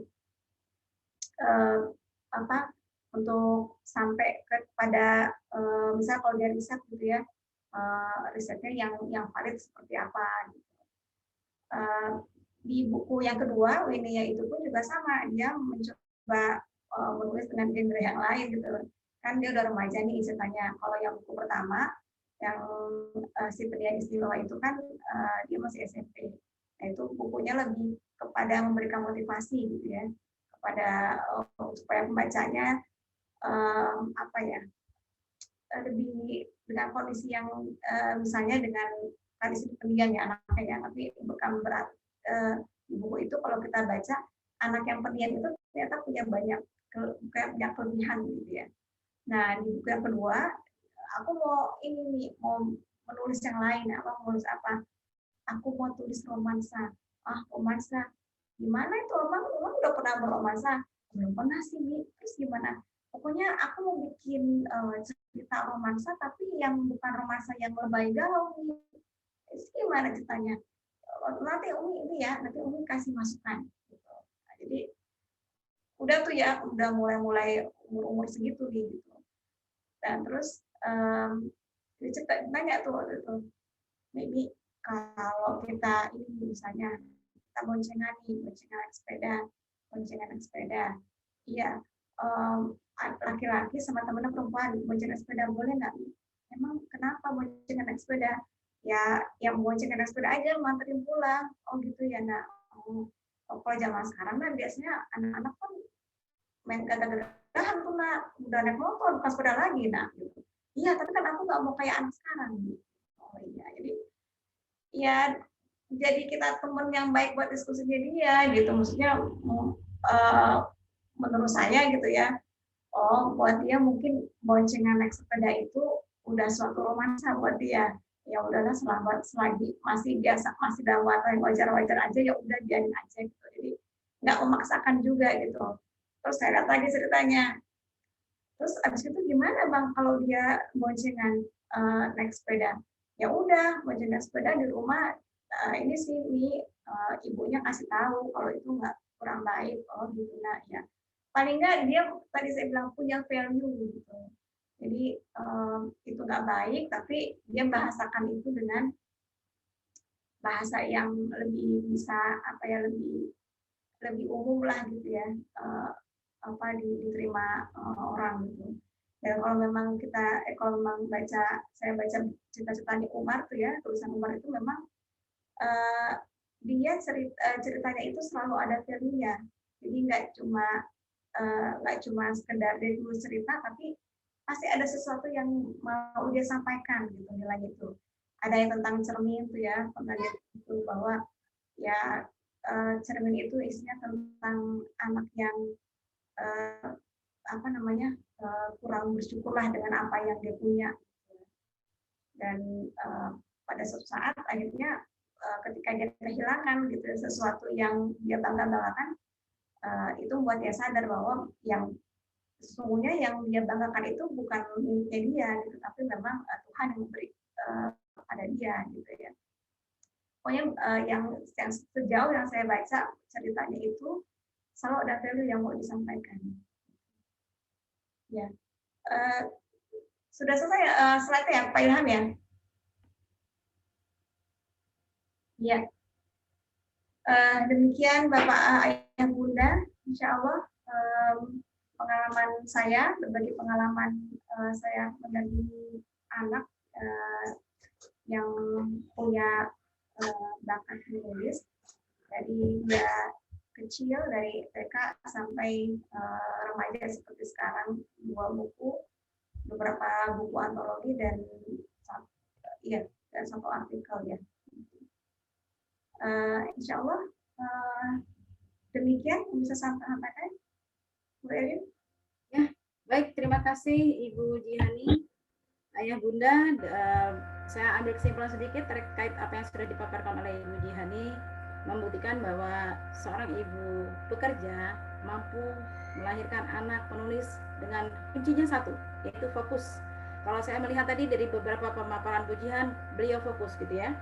Ketika beliau sudah mulai menemukan bakat anak, itu langsung fokus terhadap Islamic value, terus menjaga ritme anak gitu ya. Dan ketiga adalah menjadi teman diskusi. Yang terakhir adalah memberi masukan-masukan. Nah, ini tidak akan bisa dicapai kalau kita tidak fokus gitu ya. Sibuk apapun, kalau kita tidak fokus nggak akan bisa menghasilkan apa-apa. Tujuan kita, sasaran kita nggak akan tercapai karena ibarat panah gitu ya, tak dipanahkan itu kemana-mana arahnya. Tapi kalau ketika sudah punya tujuan dan arah, langsung tetap seperti itu ya. Ayah Bunda, banyak sekali yang sudah kita dapatkan, diantaranya ternyata yang namanya literasi itu subhanallah dalam Islam juga sudah dikatakan bahwa ayat yang pertama turun adalah Iqra gitu, yang menandakan bahwa kita sebagai seorang muslim itu harus banyak melakukan literasi. Ya, tadi ternyata literasi itu sudah berkembang. Tadi yang Mbak Dian kemukakan, yang saya tahu dulu cuma calistung, literasi membaca, menulis dan berhitung. Ternyata tadi sudah berkembang, ada berbicara, dan yang terakhir itu satu lagi tadi memahami gitu ya, seperti itu. Ayah Bunda, kita masuk sesi tanya jawab. Ini sudah ada tanya jawab yang sudah saya catat. Yang pertama dari kalau ini dari Bu Martika Sandra mengatakan bahwa belajar memahami sebuah film adalah bagian dari literasi. Not katanya. Dia setuju dengan pendapat Mbak Dian yang tadi diungkapkan ya. Yang berikutnya adalah dari Ibu Dayu atau Bapak Dayu ini ya. Di samping mengenalkan anak pada bacaan, kita juga secara tidak langsung harus berhadapan dengan derasnya media audiovisual seperti Instagram, YouTube, dan TikTok. Bagaimana cara kita membatasi atau memfilter anak-anak pada hal tersebut? Ini Mbak Dian mau langsung dijawab atau dikumpulkan dulu pertanyaannya? Saya bacakan semua atau dijawab satu-satu? Ya Bu, yang ini takut lupa. Silakan Mbak. Silakan. Ya. Kalau saya memang masih kerja keras juga sebetulnya untuk membatasi derasnya literasi digital ini. Cuma memang anak-anak saya tidak saya izinkan bikin Instagram saya izinkan Instagram untuk yang kakaknya pakai email saya. Jadi saya mantau ya. Kemudian mereka menggunakan YouTube, saya juga follow YouTube-nya. Tapi yang di luar dua itu tidak saya kasih. Jadi tidak ada Facebook, tidak ada TikTok, tidak ada apa-apa, cuma dua itu. Dan aplikasi gadgetnya saya pantau karena memang mereka senang menggambar. Kalau kakaknya itu memang senang banget menggambar, jadi memang kita belikan gadget untuk menggambar. Jadi saya pantau perkembangan menggambarnya, ilustrasinya. Kemudian cuma memang yang berat WhatsApp ya. Jadi saya mau antara menjaga privasi dia sebagai ABG, tapi dengan tetap kepo, karena ABG ini harus dipantau juga. Sementara dan memang WhatsApp itu juga sarana sekolah ya.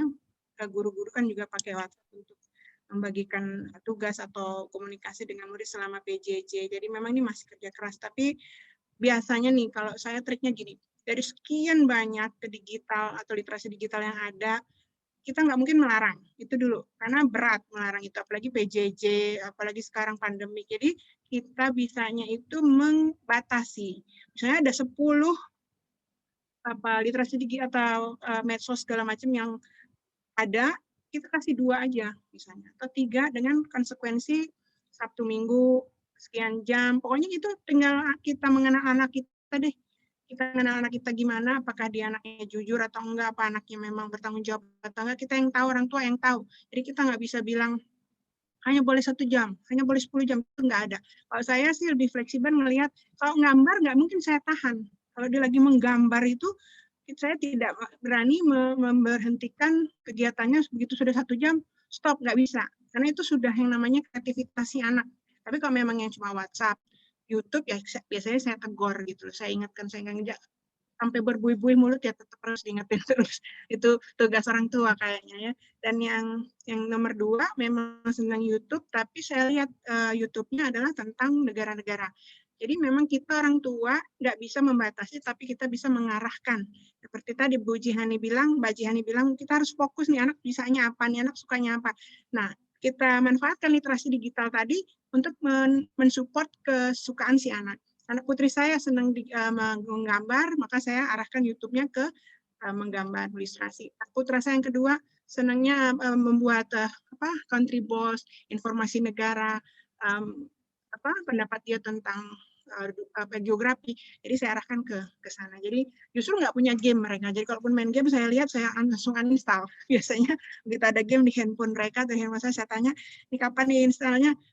Uninstall. Karena dalam deal perjanjiannya biasanya nggak ada gitu. Itu sih kalau dari saya, mungkin Bu Bajiani punya trik sendiri.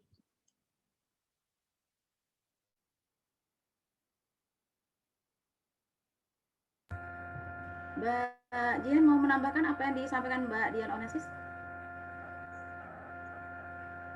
Kalau saya kebetulan dengan Mar itu dia baru kami berikan HP Android itu ketika PJJ. Jadi sebelum itu nggak punya. SMP itu dia cuma punya handphone itu yang cuma bisa keluar, cuma telepon, terima telepon aja. Jadi teman-temannya itu pada punya HP itu tentunya Umar itu anaknya cenderung mudah diarahkan. Bersyukurnya kami begitu. Jadi untuk sekarang kayaknya belum perlu ini kali ya nak ya, belum perlu Android karena waktu itu kan memang belum pandemi ya, belum belajar PJJ ya. Jadi ya sudah gitu dia, dan dia pun juga nggak berusaha untuk memaksa kita untuk ikut seperti teman-temannya. Enggak nih aku enggak gitu. Untungnya alhamdulillah anak ini mudah untuk diarahkan gitu. Jadi baru punya HP Android itu, baru dia buka YouTube dan macam-macam itu setelah PJJ ini. Gitu. Kemudian apa ya? Itu dan kami tuh ngeliat dulu tuh gitu. Kalau anak ini memang bisa diberikan tanggung jawab gitu ya, baru kita berikan gitu. Dan waktu itu karena memang kondisinya udah ini ya, harus sekolah di rumah dan PJJ dengan internet, ya mau nggak mau lah ini harus diberikan gitu ya. Tapi itu pun juga alhamdulillahnya dia memang kita menilai waktu itu dia sudah bisa bertanggung jawab gitu.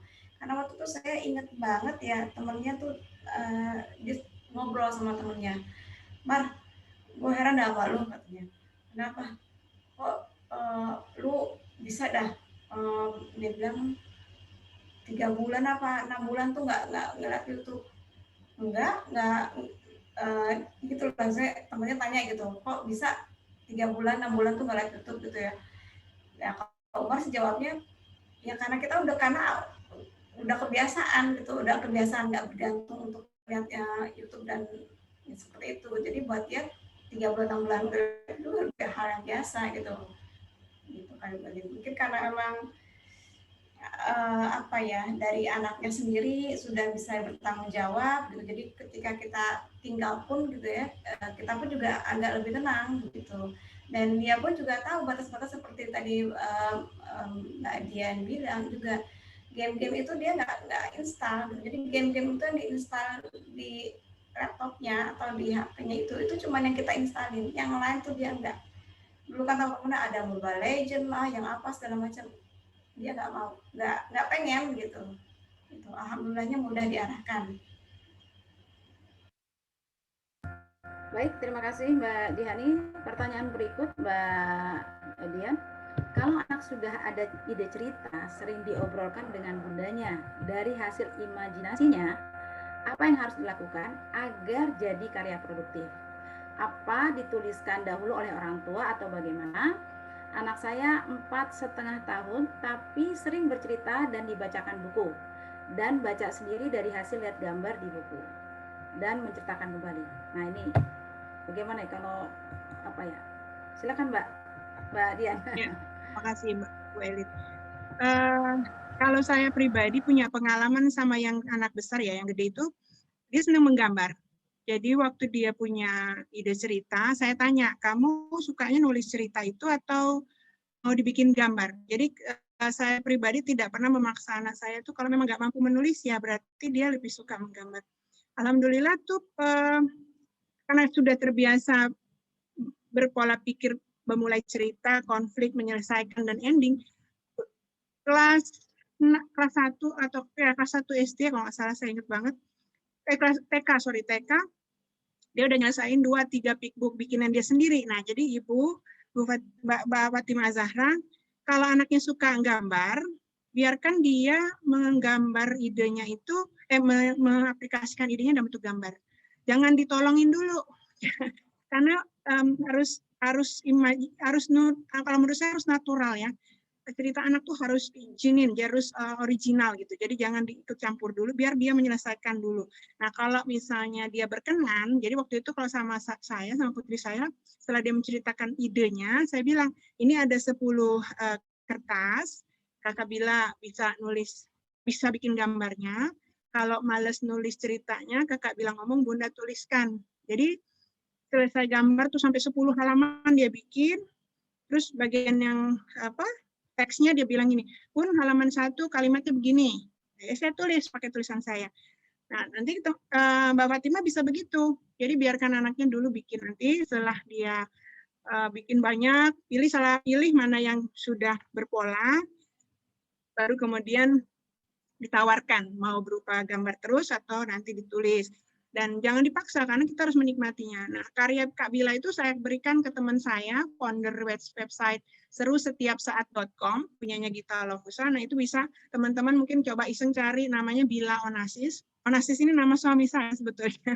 Jadi pinjam untuk nama pena. Nah, Bila Onassis ini udah ada 2 atau 3 karya pictorial book-nya, waktu itu usianya 5 tahun.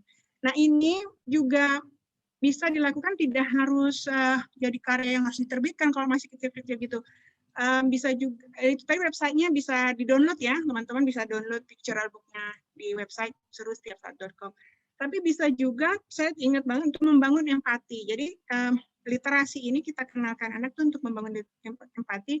Jadi anak saya itu ingat kelas 1 SD temannya tuh nggak boleh nonton sama orang tuanya. Saya menghargai ada orang tua yang tidak membolehkan anaknya ke bioskop. Ya, jadi Bila ini bilang, oke, kamu nggak boleh orang tuamu, ya. Kalau gitu aku bikinkan ceritanya nanti kalau aku sudah nonton ya. Itu usianya 6 tahun. Jadi dia pulang ke rumah, saya tanya, habis selesai nonton film Cinderella kalau nggak salah, atau lupa saya film apa. Dia sibuk tuh bikin 6 kertas. Saya bilang, buat apa Kak? Kan udah nonton tuh. Ini si A nggak boleh mamanya ke bioskop. Saya kasihan, dia bilang. Jadi dia bikin tuh ceritanya.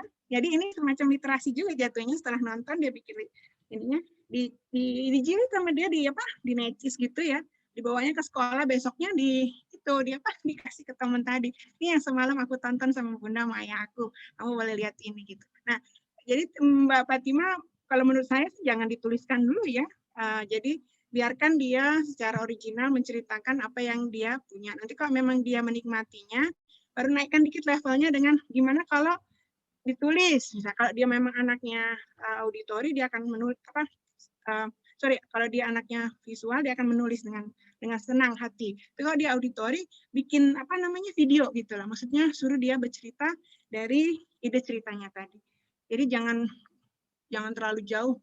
Karena seperti Mbak Jihani bilang, proses mengenalkan Umar literasi sampai dia menulis saja berapa tahun tuh ya, istilahnya sampai dia menghasilkan buku di saat SMP.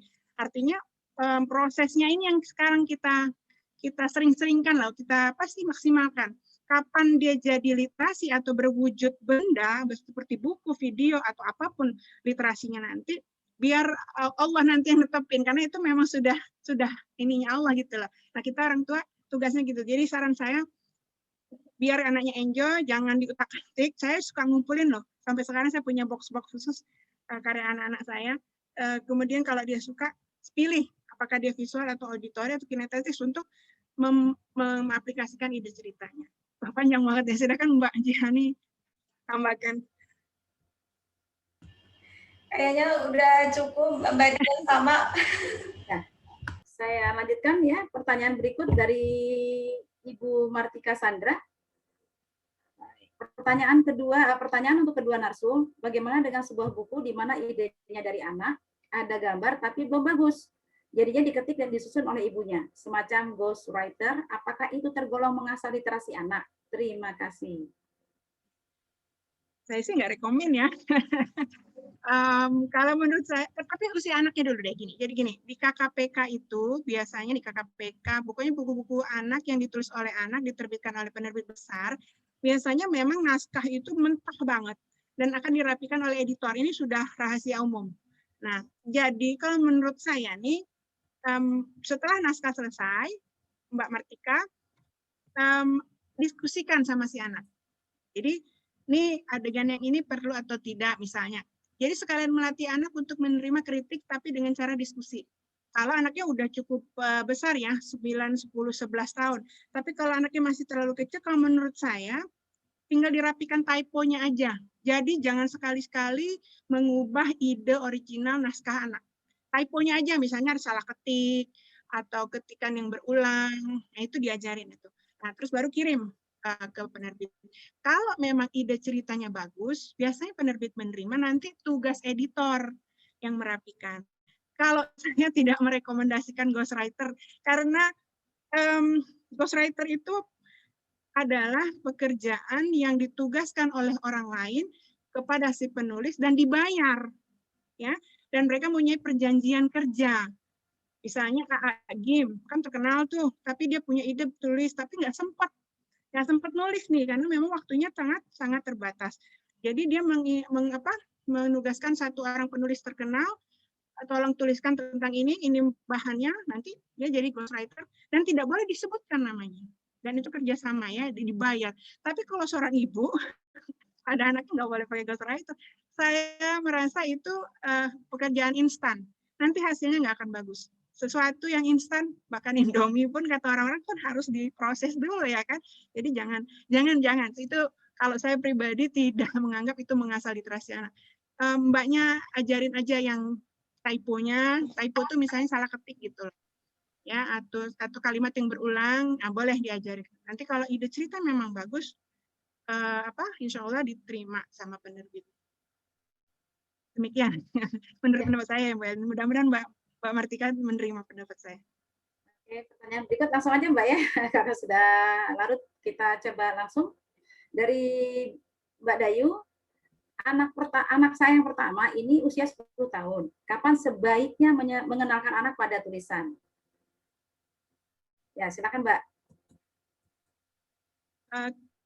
Sebenarnya sudah dijelasin sama Mbak Jiani tadi ya, begitu anak sudah bisa, maksudnya sudah bisa baca, tapi ya rasanya, tapi gini loh, kalau yang saya jelasin tadi kan kita kenali dulu karakter anak. Jadi Mbak Jihani tadi kan sudah tahu nih, oh Umar visual, dia seneng banget dengan tulisan, dia lebih cenderung apa-apa dikit lebih suka cerita. Dia bukan anak kinestetis, nggak suka olahraga, nggak suka renang. Nah, kalau udah tahu nih anak begini modelnya mudah, makanya Mbak Jihani tadi bilang gampang sama Umar begitu dia udah suka buku. Nah, dia tinggal bukan gampang menggampangkan ya, maksudnya orang tua, oh ini nih anak aku nih senengnya ini nih gitu. Jadi kalau menurut saya sih kapannya itu kenalin karakternya dulu deh. Kebetulan anak saya dua-duanya visual juga. Jadi kalau dikasih penjelasan secara lisan tuh nggak nyampe gitu loh.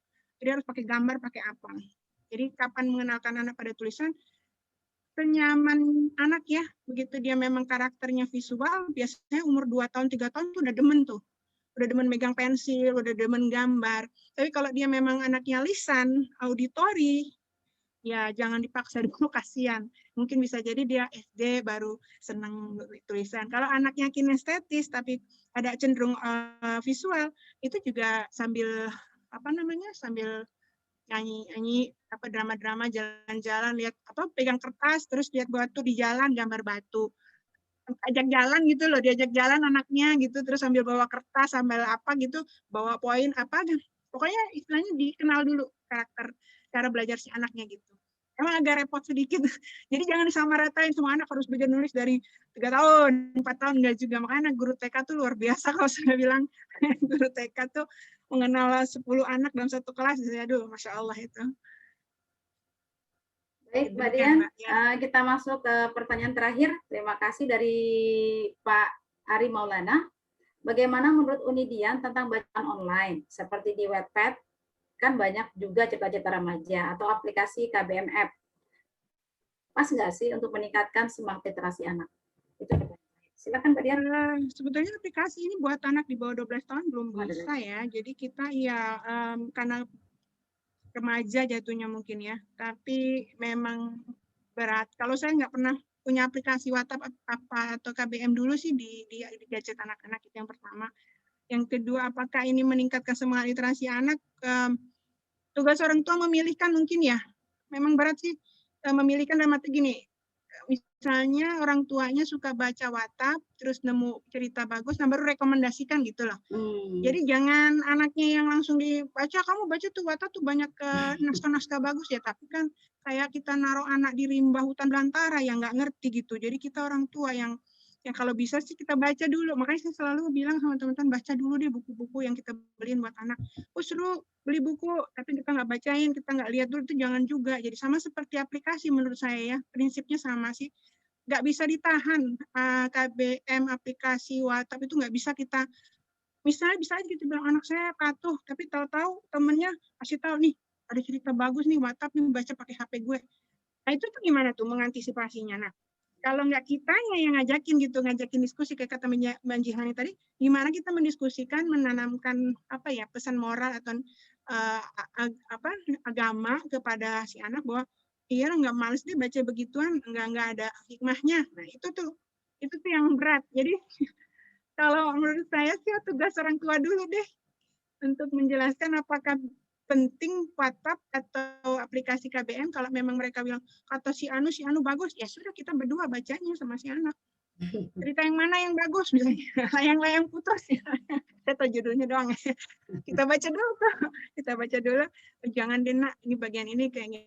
Orang tua saya begitu soalnya waktu belum ada KBM maupun WhatsApp. Waktu saya pengen baca buku dewasa, umur saya waktu itu 16 tahun. Saya tanya ayah ibu saya pengen dong baca jangan Enid Blyton lagi gitu loh. Jangan Agatha Christie lagi, kok kayaknya udah ini. Ibu saya kasih saya rekomendasi umur 17 tahun Sidney Sheldon, padahal itu ada adegan ininya sebetulnya dewasa. Tapi ibu saya bilang, bagian yang ini kita diskusikan.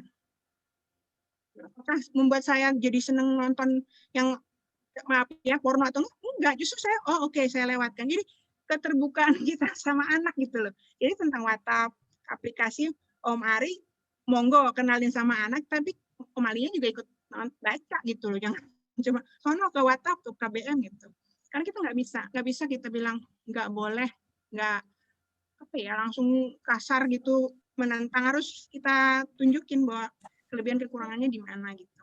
Aplikasi itu ya. Jadi saya nggak berani bilang itu meningkatkan semangat literasi anak, tapi kalaupun iya harus didampingin. Untuk 2 aplikasi itu ya. Oke, terima kasih Mbak Dian. Ternyata ada satu pertanyaan yang masuk ke direct message ke saya, tapi tujuannya ke Mbak Dian. Bagaimana pengalaman menjaga mood, konsistensi, memberikan pujian, dan berdiskusi mengenai hasil tulisan anak? Itu aja. Ini memang harus dipelajari juga ya. Kalau anaknya tunggal, mungkin kita bisa tahu full karakternya ya.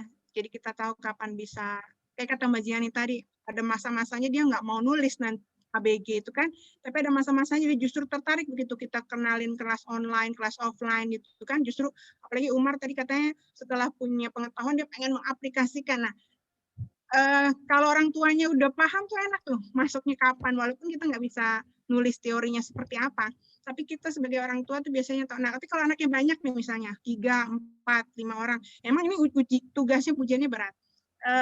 Saya rasa yang pertama adalah membagi waktu yang spesial ya. Saya disuruh psikolog dulu karena saya terlalu concern sama anak saya yang gifted child, anak tengah saya kan berkebutuhan. Jadi sampai lupa sama anak yang tua, anak yang sulung.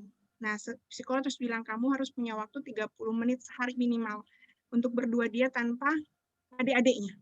Ini bukan hal gampang sebetulnya. Karena mengurus anak gifted juga, bayi juga, tapi harus juga berdua aja sama ABG. Nah, menjaga mood anak itu, ya itu tadi, meluangkan waktu walaupun sedikit, tapi maksimal kualitasnya. Terus kalau memang lagi moodnya lagi nggak bisa, lagi ngedrop banget ya, jangan dipaksain. Karena menurut saya menulis itu harus menikmati, enjoy gitu loh. Karena ini kan passion ya, kalau sudah sampai jadi buku, misalnya kayak Omar itu berarti dia udah passionnya ke sana gitu loh. Dia udah senang, udah menikmati, bukan sekedar cuma hobi gitu loh. Jadi kalau udah sampai, kalau nggak nulis tuh kayaknya ada yang hilang.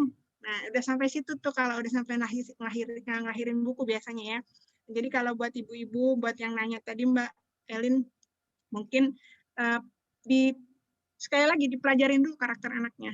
Kita jadi sebenarnya kalau kita nitipin anak ke sekolah, guru tuh berhasil menghandle, karena ilmu psikologis guru kan lebih banyak ya dari orang tua gitu ya.